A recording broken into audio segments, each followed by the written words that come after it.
Hey friends, welcome back to my channel S M Astik Mandal blog. कैसे हैं आप लोग? तो फ्रेंड्स, काफ़ी लंबा टाइम हो गया है जो एलपी का जो साइको का एग्ज़ाम दिए थे वो अपना रिज़ल्ट का इंतज़ार करते करते। और अभी इसका रिज़ल्ट न देने के कारण आप लोगों को पता होगा, क्योंकि जो भी शिफ्ट का एग्ज़ाम कैंसिल हुआ था उनका अभी एग्ज़ाम फिर से हुआ नहीं है। अभी तक शेड्यूल भी नहीं हुआ है कि कब से एग्ज़ाम होने वाला है। इसी की वजह से आप लोग का रिज़ल्ट लेट हो रहा है। अगर उनका एग्ज़ाम हो जाता तो अभी तक शायद रिज़ल्ट वो जारी कर दिया होते। लगभग आपका 15-20 दिन हो गया एग्ज़ाम, क्योंकि एग्ज़ाम 15 जुलाई को था और अभी जो है 1-2 तारीख हो गया अगस्त का। सो अभी उम्मीद है कि इस सप्ताह का जो अंत है, यानी कि लगभग आपका 10 तारीख के आसपास में आपका शेड्यूल जारी हो जाएगा। जो भी 2 शिफ्ट का जो एग्ज़ाम कैंसिल हुआ था जिन सेंटर का, उनका पहले एग्ज़ाम हो जाएगा और लगभग उसके 15 दिन के बाद जो है रिज़ल्ट जारी कर दिया जाएगा। यानी कि आप मान सकते हैं लगभग आपके पास रिज़ल्ट जारी होने में लगभग अगस्त कंप्लीट लास्ट तक उसका रिज़ल्ट आ जाएगा।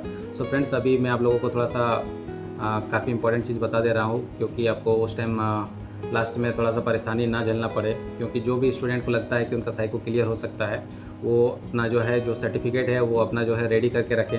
जैसे कि मानिए जो जनरल स्टूडेंट है उनको तो किसी सर्टिफिकेट का ज़रूरत नहीं है। नॉर्मली जो डॉक्यूमेंट वेरिफिकेशन होगा उनके पास लगभग जो कॉलेज का जो लिविंग सर्टिफिकेट होता है वो खाली रखें, और अपना जो 10th का सर्टिफिकेट है, ग्रेजुएशन का आईटीआई है, वो सर्टिफिकेट। बाकी जो ओबीसी, एसटी, एससी और ईडब्ल्यूएस है उनके लिए जो है उनका खास जो ओबीसी है तो ओबीसी सर्टिफिकेट, जो एससी एसटी है उनको एससी एसटी सर्टिफिकेट अपना बनवा लेना चाहिए।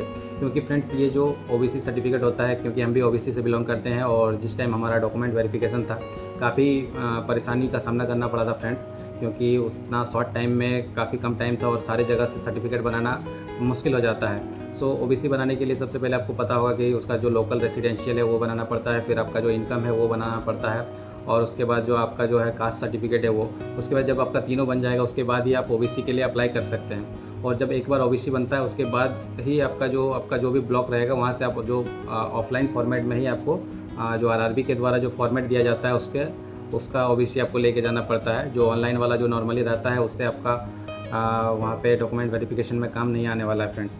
सो आप लोग, अभी गैप है लगभग 1 महीना का, तो आप लोग इस प्रोसेस को स्टार्ट कर दीजिए ताकि जब डॉक्यूमेंट वेरिफिकेशन का टाइम रहे तो आपका जो है हड़बड़ी ना हो।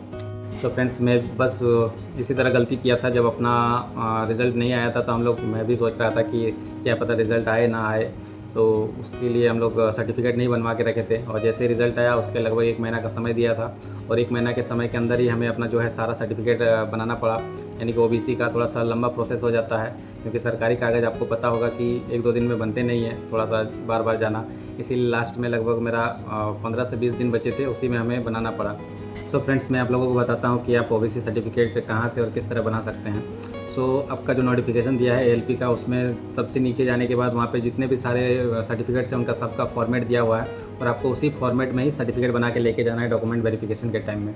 सो सबसे पहले आपको जो ओबीसी सर्टिफिकेट जो फॉर्मेट दिया है उसको आपको निकालना है, और वहाँ पे जो है मैनुअल भरने का होता है, कोई कंप्यूटर का कुछ नहीं है। सो वो आपका सर्टिफिकेट जो है उस पर साइन जो है आपका फाइनली जो है आपका जो भी हिसाब से, यानी कि हम लोग का जो धनबाद था तो हम लोग जो है डीसी से साइन करवाए थे, डिस्ट्रिक्ट कलेक्टर से, और आप लोग का जैसा भी है उस तरह आप लोग साइन करवाना पड़ेगा। सो फ्रेंड्स, क्योंकि मैं झारखंड से बिलोंग करता हूँ तो मुझे जब मैं अपना ओबीसी सर्टिफिकेट बनाया था वो मैं किस किस प्रक्रिया से गुजरा था उसके बारे में आप लोगों को बता देता हूँ, और आप लोग भी इसी को अगर फॉलो करेंगे तो आपका भी जो है फॉर्मेट में ओबीसी सर्टिफिकेट बन जाएगा। सो सबसे पहले जो नोटिफिकेशन दिया गया आपका, उसमें सबसे लास्ट में बहुत सारे आपका फॉर्मेट दिया होगा, अलग अलग फॉर्मेट होगा सर्टिफिकेट्स के।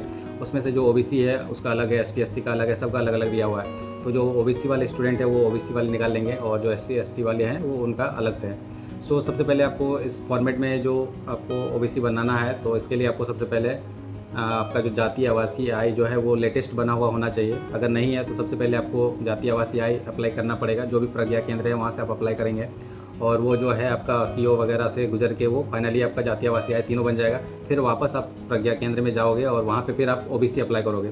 वो ओबीसी जो होता है वो आपका एसडीओ लेवल का हो सकता है या फिर ब्लॉक लेवल, यानी कि जो आपका बीडीओ है उसका लेवल का। सो फाइनली जब आपका ओबीसी बन जाएगा उसके बाद ओबीसी बनने के बाद फिर आप जो फॉर्मेट निकाले हैं नोटिफिकेशन से उस पर आप फिल करोगे, और फिर वो फॉर्मेट और साथ में जो ओरिजिनल आपका ओबीसी सर्टिफिकेट है वो और जातीय आवासीय इनकम, आप सारा डॉक्यूमेंट लेके वापस सीओ के पास जाओगे। फिर वहाँ पे सीओ आपका फिर उस फॉर्मेट में सिग्नेचर करेगा, और फिर आप सीओ के बाद फिर एसडीओ के पास जाओगे, फिर एसडीओ का साइन होगा, स्टंप लगेगा, और फाइनली आपका जो है डीसी के पास जाएगा। और जब डीसी वहाँ पे साइन कर देगा और उसका जो है स्टंप लग जाएगा, तब जाके आपका फाइनल आपका ओबीसी सर्टिफिकेट जो फॉर्मेट वाला है बन के रेडी होगा। ठीक है फ्रेंड्स, जितना जल्दी हो सके आप लोग जो है ओबीसी का अपना जो भी एसटी एससी या ओबीसी है वो सर्टिफिकेट के लिए अप्लाई कर दीजिए, क्योंकि इसमें थोड़ा सा टाइम लगता है। और आपका जैसे रिज़ल्ट आएगा तब आपके पास सारा सर्टिफिकेट रेडी रहेगा, तो उस टाइम में आपको कोई भी टेंशन नहीं होगा। और अगर आप लोगों को मेरा वीडियो पसंद आ रहा है तो प्लीज़ मेरा वीडियो को लाइक कीजिए, चैनल को सब्सक्राइब कर दीजिए और कमेंट कीजिए। और इसी तरह आप लोगों को छोटा छोटा वीडियो के माध्यम से आप लोगों को जानकारी देते रहेंगे फ्रेंड्स। मिलते हैं आप लोगों से नेक्स्ट वीडियो में, तब तक के लिए बाय बाय, जय हिंद।